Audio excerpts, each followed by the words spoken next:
ಶಾರ್ವರಿನ ನೆನೆಸ್ಕೊಂಡ್ರೆ ಮೈಯೆಲ್ಲ ಉರಿಯತ್ತೆ ಅಣ್ಣ. ಪಾಪ ಅಭಿ ಅಣ್ಣ ಅವಳನ್ನ ಎಷ್ಟು ನಂಬಿದ್ರು.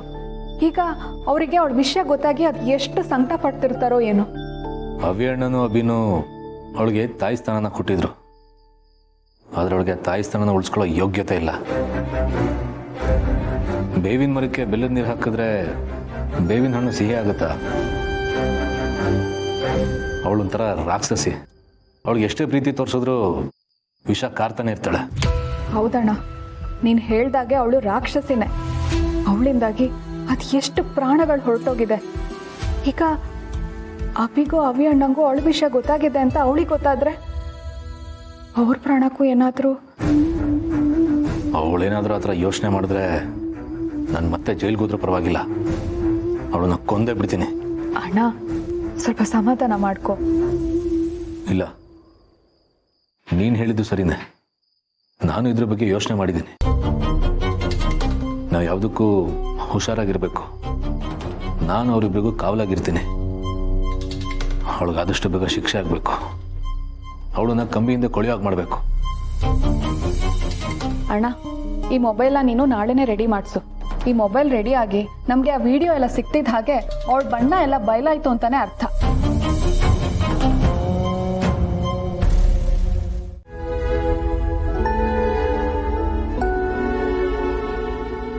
ರೀ, ಏನಾಯ್ತು?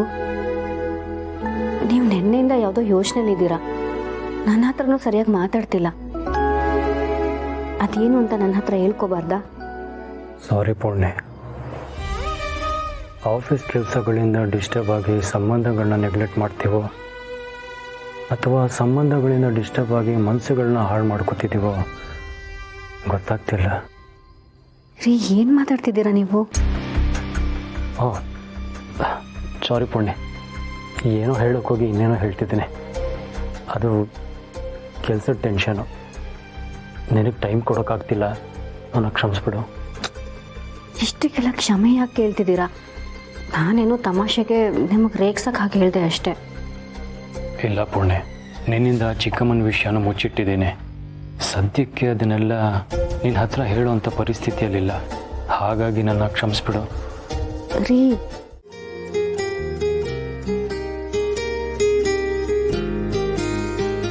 ಸಾರಿ ಮಗಳೇ, ನಿನ್ನ ಅಪ್ಪ ಇನ್ನು ಮುಂದೆ ನಿನಗೆ ಟೈಮ್ ಕೊಡ್ತಾನೆ, ನಿನ್ನ ಜೊತೆ ಆಟ ಆಡ್ತಾನೆ, ಸರಿನಾ? ಆಹಾ, ಮಗಳಿಗೆ ಟೈಮ್ ಕೊಟ್ರೆ ಸಾಕಾ? ನಾನು ನಿಮಗೆ ಬೇಡ ಆಗ್ಬಿಟ್ಟೆ ಅಲ್ವಾ? ಆಯ್ತು, ಮಗಳ ಜೊತೆನೇ ಇರಿ. ನೋಡಿದ್ಯಾ ಮಗಳೇ, ನಿಮ್ಮಮ್ಮ ಮುಂಚ್ಕೊಂಡಿದ್ದಾಳೆ. ಮುಂಚ್ಕೊಂಡಿದ್ರು ಎಷ್ಟು ಮುದ್ದಾಗಿ ಕಾಣ್ತಿದ್ದಾಳೆ ನೋಡು. ನಿಮ್ಮ ಅಮ್ಮನಿಗೂ ನಿನ್ನ ಹಾಗೆ ಮಗುವಿನ ಮನ್ಸು. ಈಗ ಈ ಮಗುಗೂ ಸ್ವಲ್ಪ ಸಮಾಧಾನ ಮಾಡ್ತೀನಿ.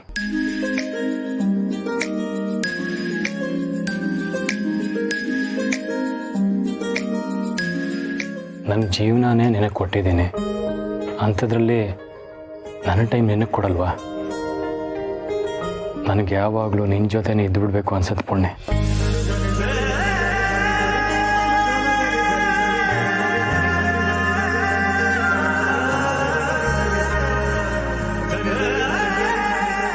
ಅಬ್ಬಾ, ಈಗ ನನಗೆ ಸಮಾಧಾನ.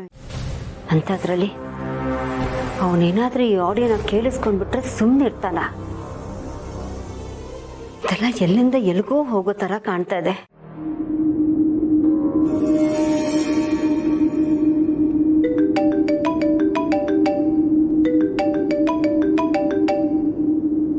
ಇಷ್ಟೊತ್ತಲ್ಲಿ ಫೋನ್ ಮಾಡ್ತಾ ಇದ್ದಾರೆ.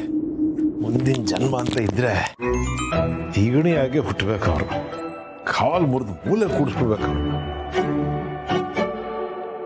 ಅಲ್ಲ, ಬೇಗ ಫೋನ್ ರಿಸೀವ್ ಮಾಡೋಕೆ ಏನಾಗಿದೆ ನಿನ್ಗೆ? ಅಲ್ಲ ಮೇಡಮ್, ತಿಗಣೆ. ಅಯ್ಯೋ ಅಲ್ಲ ಮೇಡಮ್, ನಾನು ಅದು ಮಲಗಿದ್ದೆ ಮೇಡಮ್.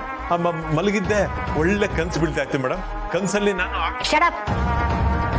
ನಿನ್ ಕನ್ಸಲ್ಲಿ ಏನ್ ಬಂತು ಅಂತ ಕೇಳಕ್ಕಲ್ಲ ನಾನು ನಿನಗೆ ಫೋನ್ ಮಾಡಿದ್ದು. ನಾನು ಹೇಳಿದ ಕೆಲಸ ಏನ್ ಮಾಡಿದೆ ಅದನ್ನ ಗಮನಿಸ್ತಿದ್ಯಾ? ಅವನ್ ಫೋನಲ್ಲಿ ಬೇರೆ ಯಾವ್ದಾದ್ರು ಸಿಮ್ ಇದೆಯಾ? ಅವನು ಯಾರಿಗಾದ್ರೂ ಮೆಸೇಜ್ ಮಾಡ್ತಿದ್ದಾನಾ? ಮೇಡಮ್, ಊಟ, ತಿಂಡಿ, ನಿದ್ದೆ, ಇನ್ನೊಂದು ಮತ್ತೊಂದು ಎಲ್ಲ ಬಿಟ್ಟು ದತ್ತನ ಪ್ರತಿಯೊಂದು ಹೆಜ್ಜೆನೂ ಗಮನಿಸ್ತಾ ಇದ್ದೀನಿ ಮೇಡಮ್. ದೇವ್ರಾಣೆ ಹೇಳ್ತೀನಿ, ಅವನ ಹತ್ರ ಇರೋದು ಒಂದೇ ಫೋನು, ಒಂದೇ ಸಿಮ್ಮು ಮೇಡಮ್. ನೀನು ಸರಿಯಾಗಿ ನೋಡಿದ್ಯಾ ತಾನೇ? ಹ್ಞೂ ಮೇಡಮ್, ಸರಿಯಾಗಿ ಗಮನಿಸಿದ್ದೀನಿ. ಅವನ ಹತ್ರ ಇರೋದು ಒಂದು ಹಳೇ ಫೋನು, ಆ ಫೋನ್ಗೆ ಒಂದೇ ಒಂದು ಸಿಮ್ಮು. ಏನ್ ಸಿಕ್ಕಾಪಟ್ಟೆ ಕಾಲು ಬರುತ್ತಾ? ಇಲ್ಲ, ದಿನಕ್ಕೆ ಬರೋದು 3 ಮತ್ತೊಂದು ಕಾಲು ಅಷ್ಟೇ. ಆದ್ರೆ ಅವನು ಫೋನ್ ಸ್ವಿಚ್ ಆಫ್ ಮಾಡಿ ಬೇರೆ ಸಿಮ್ ಏನಾದರೂ ಹಾಕೊಂಡು. ಚೆನ್ನಾಗಿ ಹೇಳದ್ರಿ.